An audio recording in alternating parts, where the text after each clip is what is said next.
Hello 11th class student. आज अपन नया chapter start कर रहे हैं, structure of atom. Atomic structure, atomic model आपने 10th क्लास में पढ़े हैं, लेकिन आज इसके नए टॉपिक्स हम देखेंगे। सबसे पहले एटम के बारे में अगर हम देखते हैं तो हम एटम्स के पार्टिकल्स के बारे में भी पढ़ेंगे। एटम्स के पार्टिकल होते हैं इलेक्ट्रॉन, प्रोटॉन, न्यूट्रॉन एट्सेट्रा।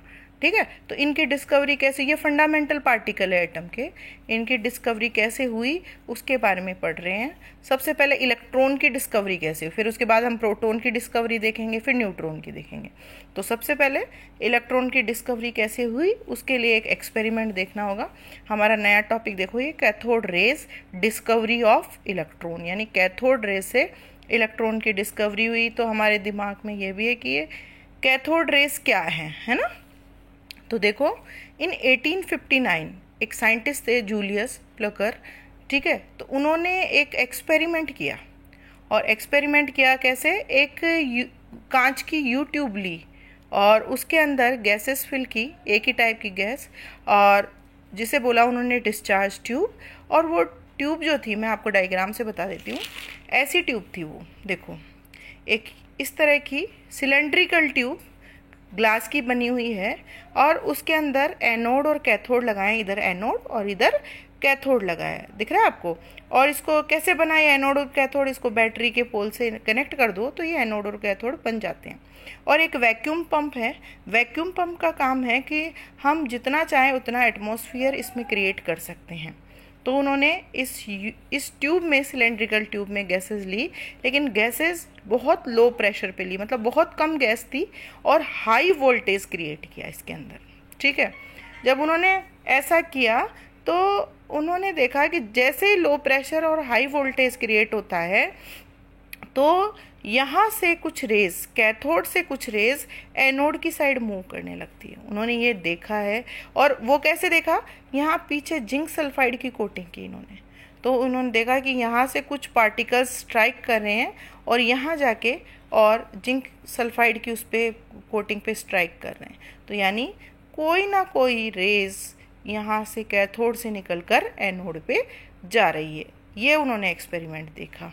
अब यहाँ से इलेक्ट्रॉन की डिस्कवरी कैसे हुई वो देखो आप। देखो उन्होंने क्या क्या पॉइंट है। अब मैं आपको यहाँ बता रही हूँ, डिस्चार्ज ट्यूब किससे बनी हुई है, हार्ड ग्लास से। ठीक है, 50 सेंटीमीटर लॉन्ग है, 2 मेटल इलेक्ट्रोड है, देखा हमने। और आगे हम देखें, इसको कनेक्ट किया है वैक्यूम पंप से, जिससे हम क्या क्रिएट कर सकें, लो प्रेशर। प्रेशर कितना, 10⁻⁻⁴ एटमॉस्फेयर प्रेशर। और वोल्टेज देखो, मोर देन 10,000 वोल्ट, इतना प्रेशर क्रिएट किया। क्रिएट करने के बाद में उन्होंने देखा कुछ इनविजिबल रेज निकल रही है। और इनविजिबल रेज को कैसे विजिबल कराया, उन्होंने इस ट्यूब के अंदर यहाँ जिंक सल्फाइड की कोटिंग की, और उन्होंने देखा कि कुछ पार्टिकल्स यहाँ से निकल के स्ट्राइक कर रहे हैं इस पर। ठीक है, तो और ये जो थे, ये कहाँ से निकले, negative electrode is referred cathode. Cathode rays are produced by field emission. A strong electric field pulls the electron out of the material. अब आपको मैं बताऊं, जैसे ही हमने यहाँ पे हाई वोल्टेज क्रिएट किया तो यहाँ जो एटम थे गैस के एटम में, आपको मैं बता दूं, सेंटर पार्ट न्यूक्लियस होता है और बाहर इलेक्ट्रॉन होते हैं। तो हाई वोल्टेज के कारण ये इलेक्ट्रॉन बाहर निकलने लग गए। ठीक है, सभी एटम के इलेक्ट्रॉन बाहर निकलने लगे, और ये इलेक्ट्रॉन इधर से इधर मूव करने लग गए। यहाँ से इलेक्ट्रॉन नहीं निकले हैं, हमने गैसेस फिल की हुई है लो प्रेशर पे। तो जैसे ही हाई वोल्टेज क्रिएट करते हैं तो हाई वोल्टेज के कारण ये इलेक्ट्रॉन रिमूव हो जाते हैं एटम से। यहाँ पे जो प्रेजेंट गैस है उसमें एटम से इलेक्ट्रॉन रिमूव होंगे, और रिमूव होके कैथोड से ये अट्रैक्ट होते हैं एनोड की side, because electron carry negative charge and anode carry positive charge. तो ये उस साइड अट्रैक्ट हो रहे हैं, देख रहे हो आप। तो यहाँ पे ये जो कैथोड रेज बनी वो इन गैसेस के इलेक्ट्रॉन्स थे और कुछ नहीं था। ठीक है बेटा, अब ये सब उन्होंने एक्सपेरिमेंट किया, लेकिन कंक्लूजन उन्होंने नहीं निकाला। आगे चल के इसी इन्वेस्टिगेशन को और आगे बनाया। उनमें 3 साइंटिस्ट थे, डब्ल्यू क्रुक, जे पेरिन और जे थॉमसन। उन्होंने कुछ प्रॉपर्टीज़ बताई कैथोड रेज की। कैथोड रेज क्या है, ये सबसे पहली बात तो ये स्ट्रेट पाथ में मूव करती हैं, स्ट्रेट पाथ, ऐसा नहीं जिग जिग मोशन करती है या इस तरह से मोशन करती है, स्ट्रेट मोशन करती हैं। तो आप यहाँ भी देख रहे हो कैथोड रेज कैथोड से एनोड की साइड मूव करी। तो पहली प्रॉपर्टी तो उन्होंने ये बताई। दूसरी प्रॉपर्टी ये बताई कि अगर मैं यहाँ कोई फैन रख देती हूँ, मेटेलिक ऑब्जेक्ट रख देती हूँ, फैन की ये आप मानो ये इस तरह से फैन रख दिया, तो फैन के कारण ये इस एरिया से कैथोड रेज नहीं निकलेगी और नहीं निकलने के कारण यहाँ शेडो क्रिएट होगा, क्योंकि जैसे ही कैथोड रेज आएगी ये रोक लेंगे उनको और इस पार्ट में अंधेरा हो जाएगा और यहाँ पे शेडो क्रिएट होगा। ठीक है। नेक्स्ट उन्होंने थर्ड कहा कि ये जो they produce green glow when they strike to the glass. ये ग्रीन ग्लो कैसे आता है? क्योंकि यहाँ जिंक सल्फाइड की कोटिंग है, तो जैसे ही ये यहाँ पे जाती है, जैसे स्ट्राइक करती है तो ग्रीन कलर का ग्लो आता है। अगली प्रॉपर्टी अगर हम देखें, light is emitted when they strike to the zinc sulphide screen, वही मैंने बताया है। ठीक। Next, they produce heat energy. इनमें एनर्जी होती है और ये जैसे ही टकराती है मैटर से तो यहाँ से हीट प्रोड्यूस होती है। ठीक है। तो ये नहीं कह सकते कैथोड रेज में कोई एनर्जी नहीं, कैथोड रेज में एनर्जी है। जैसे भी किसी मटेरियल से टकराएगी तो बहुत ज़्यादा हीट प्रोड्यूस होगी। They are deflected. अब देखो हमें कैसे पता चले कि यहाँ नेगेटिव चार्ज है, कैथोड रेज का नेगेटिव चार्ज है। तो हमने क्या किया, इन रेज पे यहाँ पे दो फील्ड क्रिएट किए। ठीक है, यहाँ पे और यहाँ पे, एक को पॉजिटिव पोल और एक को नेगेटिव पोल से इलेक्ट्रिक फील्ड लगाया।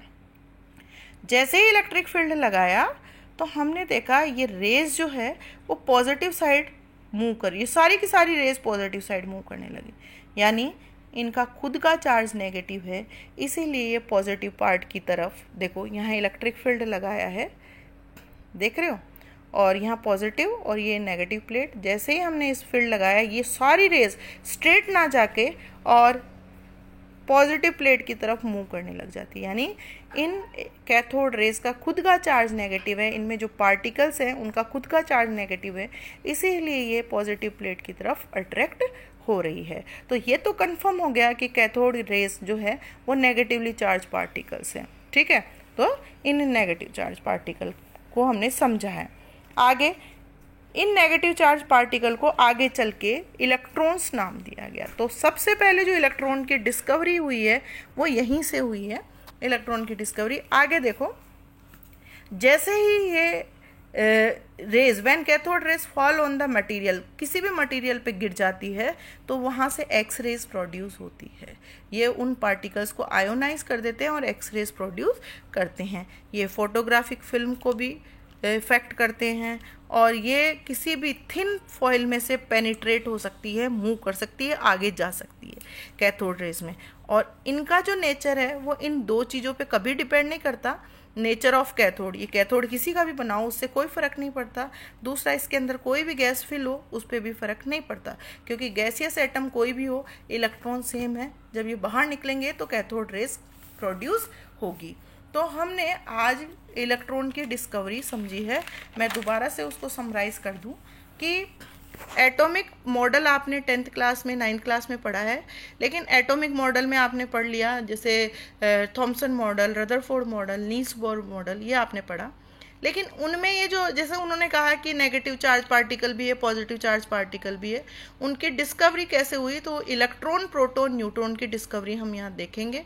यहाँ पे जब हम देखते हैं तो सबसे पहले हमने कैथोड रेज या डिस्कवरी ऑफ इलेक्ट्रॉन देखा, और फिर मैं बता दूं एक इस तरह की यूट्यूब उन्होंने ली, एक साइंटिस्ट थे जिनका नाम आप पढ़ चुके हो, जूलियस प्लकर था। उन्होंने एक सिलेंड्रिकल ग्लास की यूट्यूब ली, दो इलेक्ट्रोड लगाए, एक बैटरी के नेगेटिव पोल से कनेक्ट किया, एक बैटरी के पॉजिटिव पोल से कनेक्ट किया, और वैक्यूम पंप लगाया जिससे हम चाहें जितना प्रेशर इसमें क्रिएट कर सकते हैं। उन्होंने दो काम किए इस एक्सपेरिमेंट को करने में। एक तो यहाँ बहुत लो प्रेशर रखा, बहुत कम, यानी गैसेस बहुत कम थी, गैसियस पार्टिकल बहुत कम थे। लेकिन ऐसा नहीं कह सकते गैसियस पार्टिकल नहीं थे, क्योंकि ये जो इलेक्ट्रॉन या ये जो कैथोड रेज निकलेगी इन गैसियस पार्टिकल के इलेक्ट्रॉन ही है। और हाई वोल्टेज क्रिएट किया और इसके पीछे यहाँ पे जिंक सल्फाइड की कोटिंग की। जैसे ही इन गैसेस पार्टिकल से इलेक्ट्रॉन निकले वो यहाँ पे हिट करते हैं, स्ट्राइक करते हैं और ग्रीन कलर की लाइट प्रोड्यूस करते हैं। हालांकि कैथोड रेज दिखाई नहीं दे रही थी, लेकिन जैसे ही ये यहाँ पे इलेक्ट्रॉन स्ट्राइक कर रहे थे तो उसको समझ में आया कि यहाँ से कोई रेज निकल के इधर की साइड जा रही है। तो यहाँ ये बात समझ में आ गई उसको। अब उन्होंने कहा कि इनकी प्रॉपर्टीज़ क्या है, तो फिर वापस बोल दो कि स्ट्रेट पाथ में मूव करती है, इसके बीच में कोई मेटेलिक ऑब्जेक्ट आ जाएगा तो ये शेडो क्रिएट करेगी, इनमें खुद में हीट एनर्जी होती है, ठीक है, इनमें एनर्जी होती है, जैसे ही किसी मैटर से टकराएगी हीट प्रोड्यूस होगी, ठीक है। इसके अलावा हम देखें कि इस पर कैसा चार्ज है, तो हमने क्या किया, बैटरी के 2 पोल लगा दिए, एक पॉजिटिव चार्ज और एक नेगेटिव चार्ज की प्लेट लगाई। तो जैसे लगाते तो ये पूरी की पूरी कैथोड रेज इधर मूव कर जाती है, सारी डायरेक्शन ही बदल जाता है, सीधी ना चल के इधर की साइड मूव करने लग जाती है। तो ये इससे ये कंक्लूजन निकला कि इनका खुद का चार्ज जो है वो इससे अपोजिट है, तभी ये अट्रैक्ट करेगी। तो यहाँ पॉजिटिव चार्ज, तो इन पे कैसा चार्ज हुआ, नेगेटिव चार्ज, और इन नेगेटिव चार्ज वाले पार्टिकल्स को आगे चल के इलेक्ट्रॉन नाम दिया गया। तो यहाँ इलेक्ट्रॉन की डिस्कवरी हुई है। अब कैथोड रेज की और खास बात देखें तो ये जैसे ही गैसियस पार्टिकल या कहीं भी मैटर से टकराती है तो वहाँ एक्सरेज प्रोड्यूस करती है, क्योंकि उसके इलेक्ट्रॉन्स को मूव करा देती है, बाहर निकाल देती है। ये फोटोग्राफी फिल्म को फिर मैंने बताया अफेक्ट करती है, ये थिन फॉयल से निकल के बाहर चल जाती है। ये क्वेश्चन कई बार कंपटीशन में आता है कि कैथोड रेज जो है उसका नेचर किससे इंडिपेंडेंट है या किस पे डिपेंड नहीं करता है। तो पहला, एक तो आप कोई सा भी इलेक्ट्रोड लगा दो, कैथोड लगा दो, कोई फ़र्क नहीं पड़ता, और दूसरा यहाँ कोई सी भी गैस फिल कर दो, उससे भी उस पर कोई फ़र्क नहीं पड़ेगा। इस तरह से सबसे पहले कैथोड रेज एक्सपेरिमेंट हुआ और इसका क्रेडिट जो जाता है वो जाता है जे थॉम्सन को। और अगर हम कहें इलेक्ट्रॉन की डिस्कवरी किसने की, तो हम सबसे पहला नाम ये लेते हैं जे थॉम्सन। आया समझ में बेटा? नेक्स्ट वीडियो में हम प्रोटॉन और न्यूट्रॉन की डिस्कवरी के बारे में भी पढ़ेंगे। कंप्लीट।